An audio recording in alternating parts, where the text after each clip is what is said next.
Voilà, c'est la bombe de ce vendredi soir et donc de ce samedi matin. Kylian Mbappé a donc été exclu de la tournée au Japon du Paris Saint-Germain. Le PSG montre les crocs. C'est une façon de voir les choses. On va essayer d'analyser la situation de manière posée.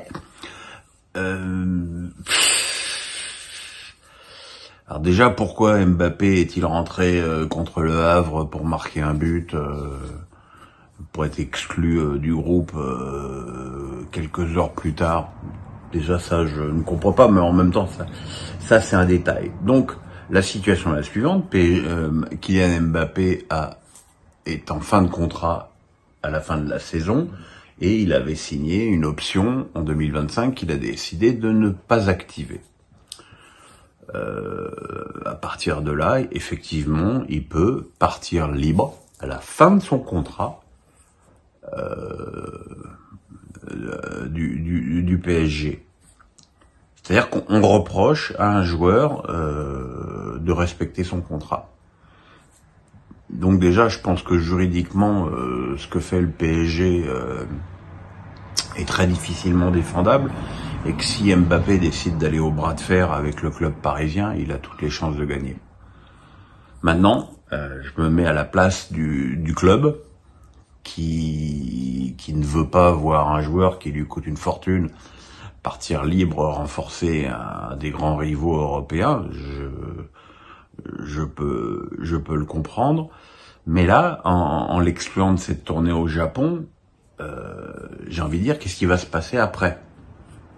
Est-ce qu'il va continuer à être sur le banc? Est-ce qu'ils vont faire avec Mbappé comme ils ont fait avec Adrien Rabiot? Auquel cas, tu as un joueur qui va te coûter une fortune pour rien et qui ne t'aidera pas à atteindre tes objectifs sportifs. Mais quelque part, tu montres aussi, c'est vrai, un caractère que tu n'as pas toujours eu sur le marché. Maintenant, si on se met à la place d'Mbappé, la situation est un petit peu complexe parce que si le PSG décide de le mettre sur le banc toute la saison, ça veut dire effondrement au classement du Ballon d'Or, parce que si tu joues pas les 4 derniers mois, ça aura une incidence énorme sur le Ballon d'Or. Et puis ça veut dire aussi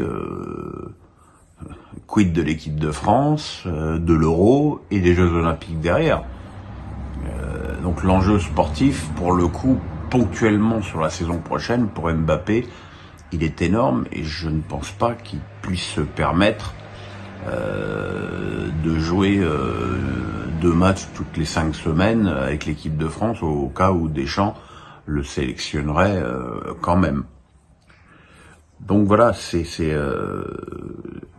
une situation qui, à mon avis, ne peut pas rester en l'état. Je pense que financièrement, pour le PSG, payer un joueur ce prix-là à rien foutre, c'est un non-sens.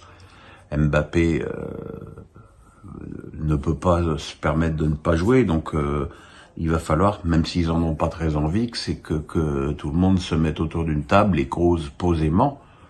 Et je pense très sincèrement que la meilleure solution, c'est que Mbappé prolonge d'1 an avec une clause, même si je sais que les clauses ne sont pas réglementaires en France, mais bon, arrêtez de nous prendre pour des buses. Voilà, une clause comme quoi, ok, je prolonge d'1 an et je pars pour 100 millions l'année prochaine. Je pense que c'est une issue correcte et digne pour tout le monde. Après, c'est sûr que d'un point de vue sportif, et en attente d'une fin de recrutement, le PSG perdrait toute chance de disputer la Ligue des Champions de façon intéressante, et même serait, selon moi, en danger pour le titre de Ligue 1 si Mbappé venait à ne pas jouer et qu'il ne soit pas remplacé par des joueurs de qualité qui ont quand même pas l'air de vouloir se bousculer pour venir au PSG. Voilà, un petit pouce, on s'abonne, merci, bon week-end et à lundi pour Face à Pierrot.